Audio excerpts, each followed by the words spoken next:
Somewhere in this video is the soup that almost never made this list, because for years, nobody would even say its name out loud. It was picked by hand, wearing gloves, from the side of a ditch, and it fed families through the hungriest weeks of the year for free. I am going to tell you exactly what it is and exactly how it was made, but not yet, because there are 11 other bowls you need to understand first, and every single one of them explains why your grandmother never once worried about an empty pantry.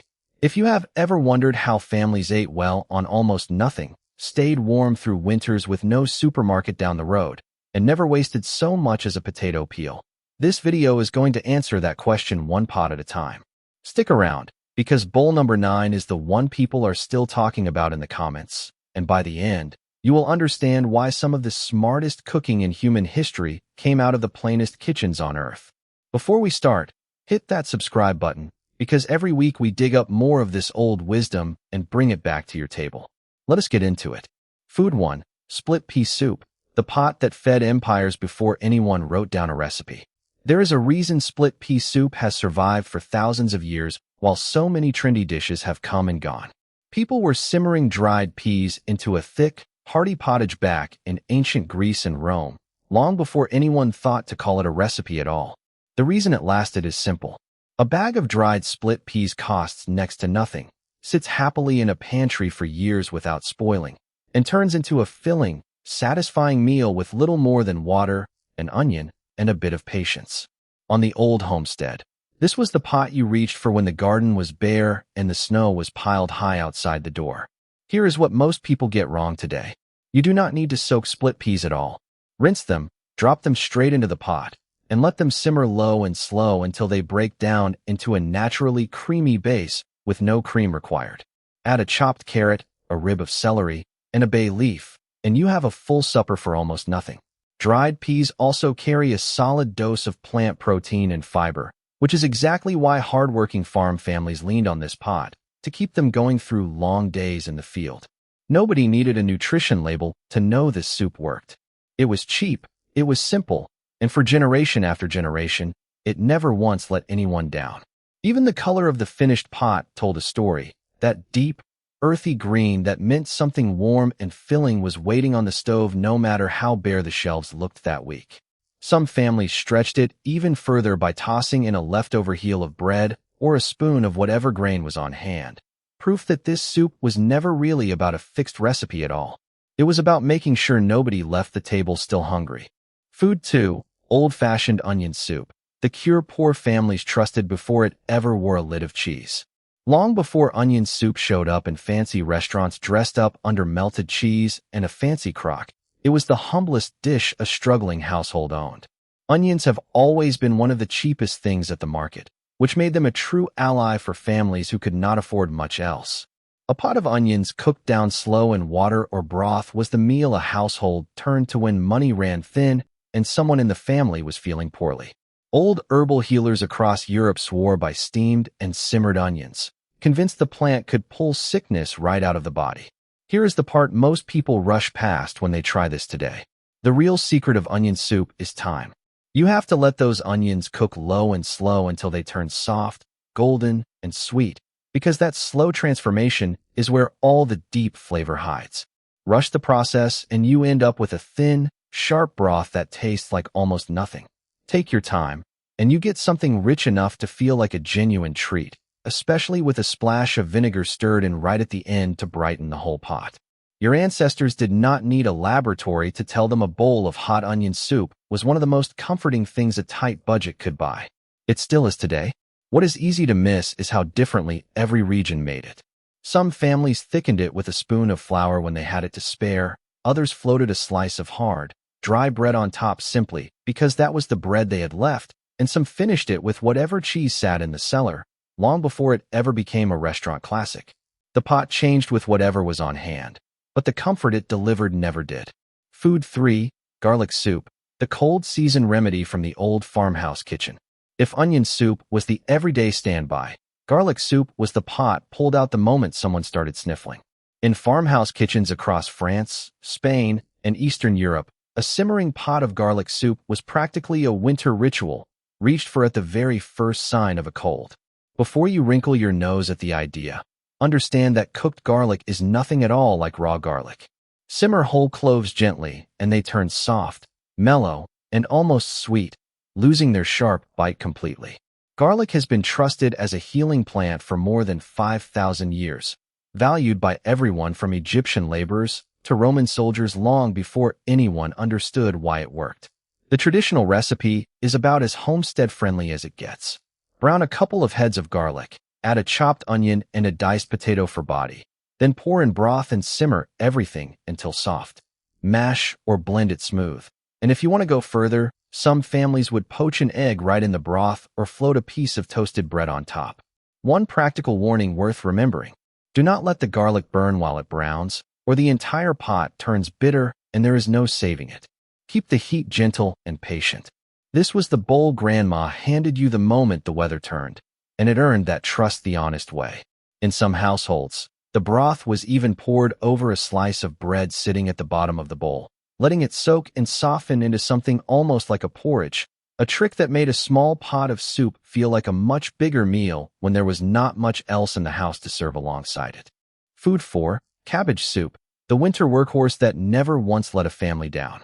Few soups in history have fed more people through more brutal winters than a plain pot of cabbage soup. Cabbage stores beautifully, and a single head can keep for weeks in a cool cellar, which made it a genuine lifeline back when fresh vegetables disappeared from the garden in November and did not return until spring. Across the American heartland and every corner of Europe, a big pot of cabbage simmered with onion, carrot, and whatever else was on hand kept farm families fed when the pantry was thin. This was survival food, plain and simple, and it never pretended to be anything fancier than that. What people forget today is just how filling and satisfying it really is. Cabbage cooks down into something soft and savory that soaks up flavor like nothing else in the pot.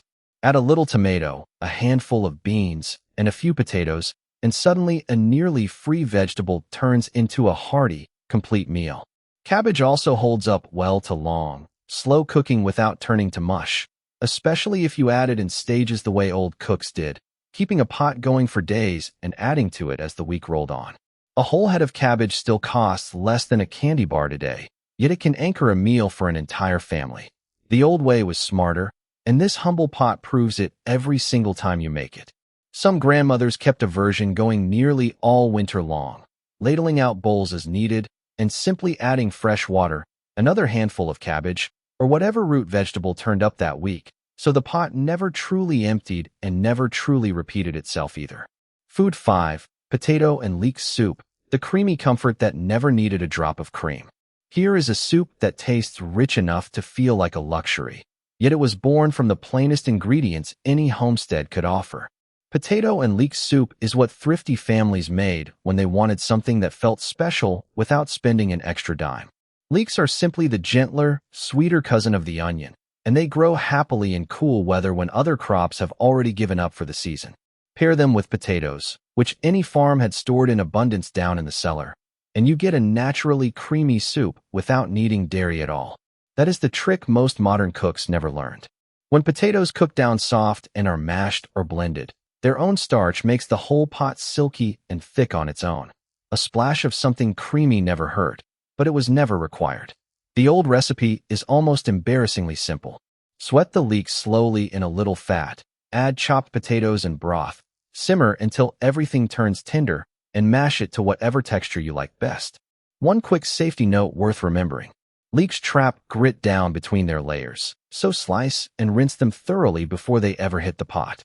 Grandma always knew a cheap potato and a homegrown leek could sit proudly on the table looking every bit as good as something far more expensive. Served warm on a cold evening or chilled on a hot summer afternoon, this humble pairing quietly proved that two of the plainest vegetables in the garden could outshine almost anything sold at a fraction of the price today. Food 6. Lentil soup, the ancient bowl that kept entire villages standing through hard times. If any single soup deserves to be called a true pillar of human history, it is lentil soup. Lentils are among the very oldest crops we have ever grown, feeding families across the ancient world thousands of years before recorded history even began. There is a reason they show up in the oldest stories and the oldest pantries alike. Dried lentils keep almost forever, cook faster than beans with no soaking required, and turn a pot of plain water into a genuinely nourishing meal for pennies. On a homestead, that combination was priceless. What sets lentils apart from other dried legumes is speed and reliability. You can go from a dry bag of lentils to a finished pot of soup in under an hour, which mattered enormously on a busy farm day with no time to spare. They deliver a strong dose of plant protein, iron, and fiber, which is exactly why they anchored the diets of hard-working people who could not always afford meat. The classic pot begins with onion, carrot, and celery softened in a little oil, then lentils, broth, a bay leaf, and a pinch of thyme. A squeeze of something acidic stirred in at the very end wakes the whole pot up. Brown and green lentils hold their shape nicely, while red lentils melt down into a thick, comforting base. Your ancestors trusted this bowl to carry them through hard seasons, and modern kitchens are only now rediscovering exactly why it worked so well.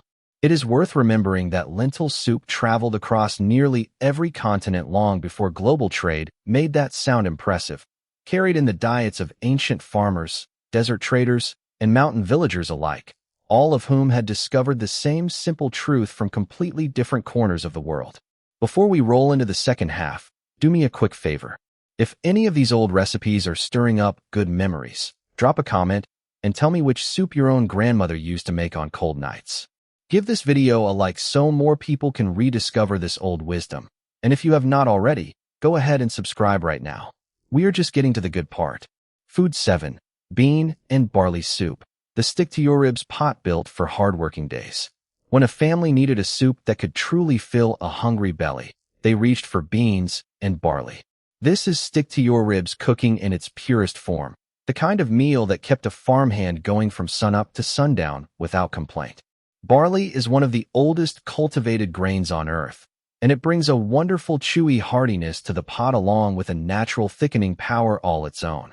Combine it with any dried bean you have on hand, and you get a soup so substantial it practically counts as a full plate by itself. This was frugal cooking at its very finest. Both barley and dried beans cost next to nothing and store for ages, which made this the pot families leaned on deep into winter when the cellar was running low on everything else. As the barley cooks, it slowly releases its starch, giving the broth a silky, almost velvety body without needing a drop of cream or flour. What people miss today is how forgiving this soup really is. Toss in whatever vegetables you have on hand, stretch it further with a little extra water, and it only gets better sitting overnight as everything settles together.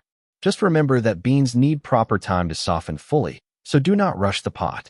This soup was never fancy, but it was honest, and it filled the table when it mattered most.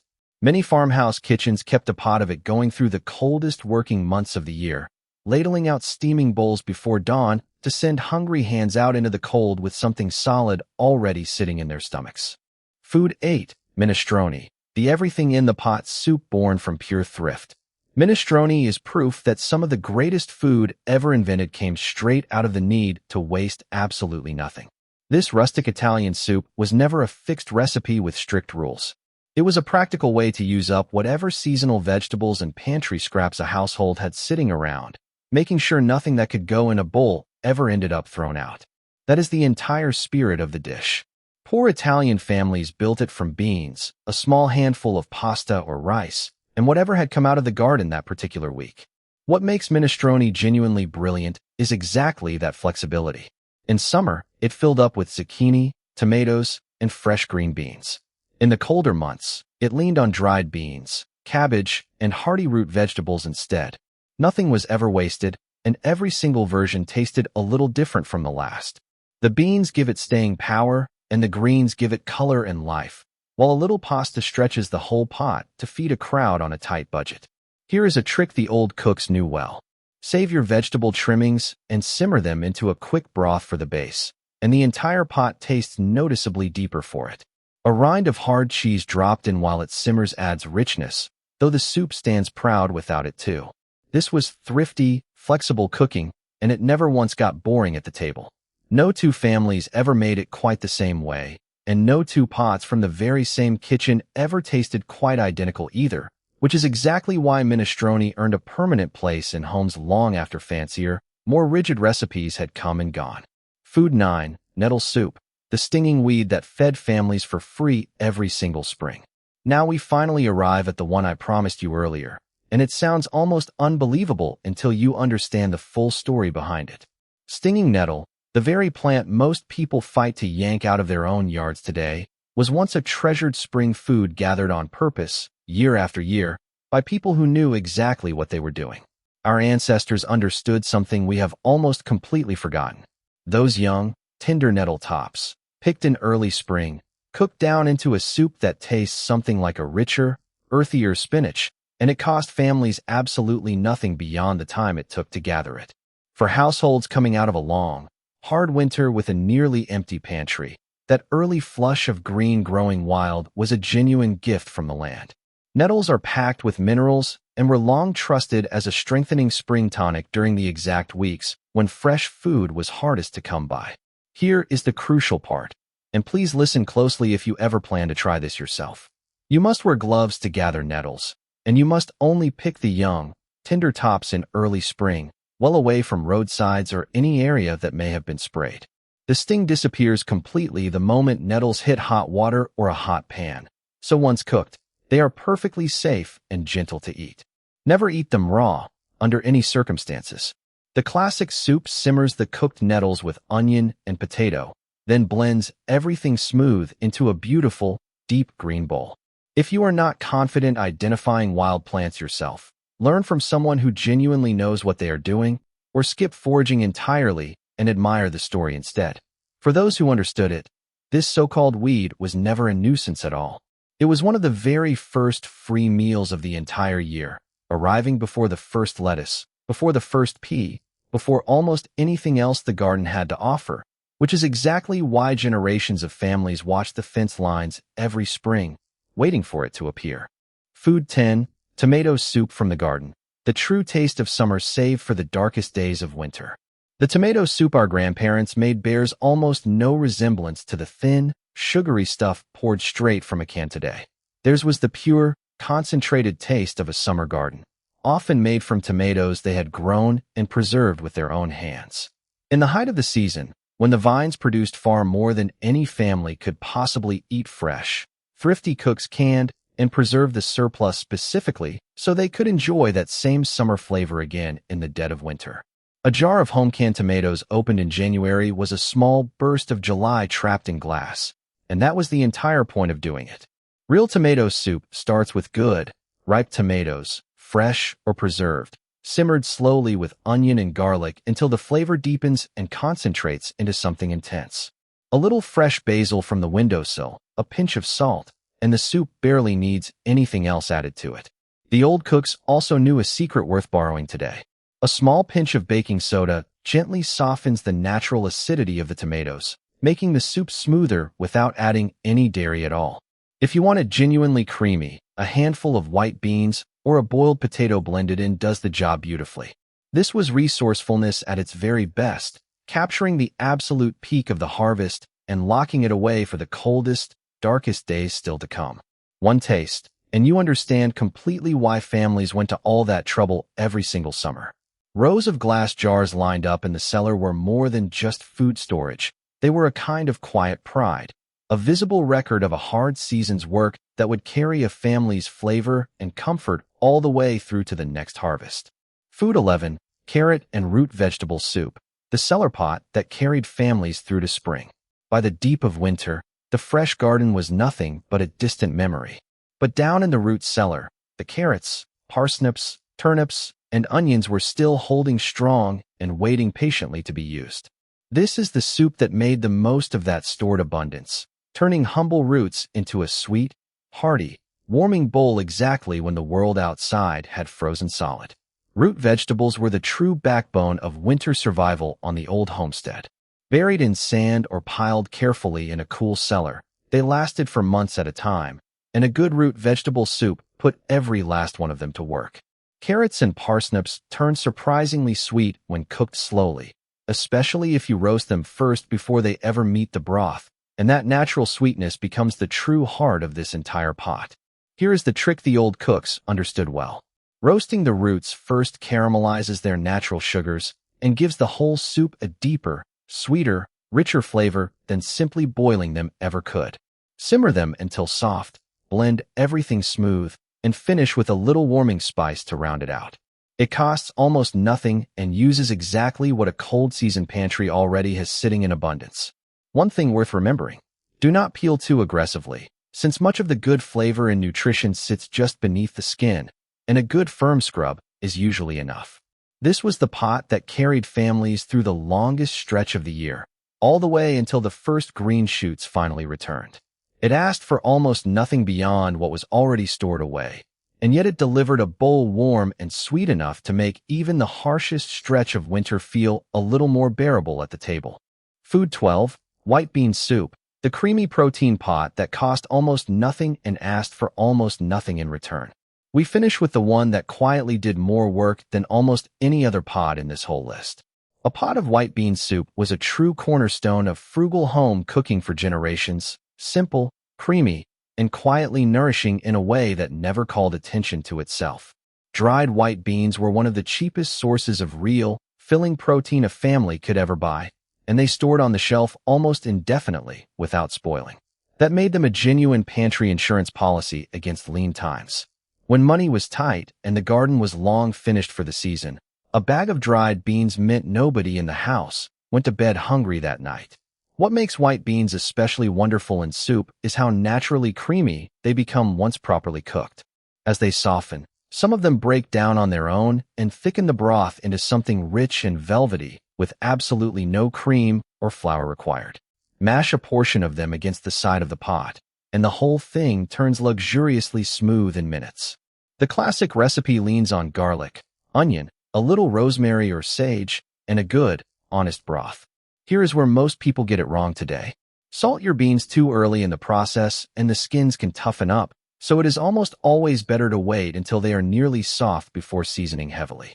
This was the everyday, dependable pot that stretched a tiny budget into a genuinely satisfying meal, and it remains one of the smartest, kindest things you can simmer on a stove today. It never asked for anything rare, it never asked for anything expensive, and yet somehow it still managed to feel like exactly enough, night after night, for families who had learned not to expect more. And there you have it, 12 forgotten plant-based soups our grandmothers knew best, each one built on nothing more than thrift, patience, and a deep respect for what the garden and the pantry could provide. None of them needed a fancy label or an expensive ingredient flown in from somewhere else. They just needed a pot, a little time, and the old wisdom to understand that the simplest foods were very often the smartest ones on the table. If this walk through the old kitchen brought back good memories or taught you something worth keeping, subscribe to this channel right now, because we bring back wisdom like this every single week, and I will see you in the next one.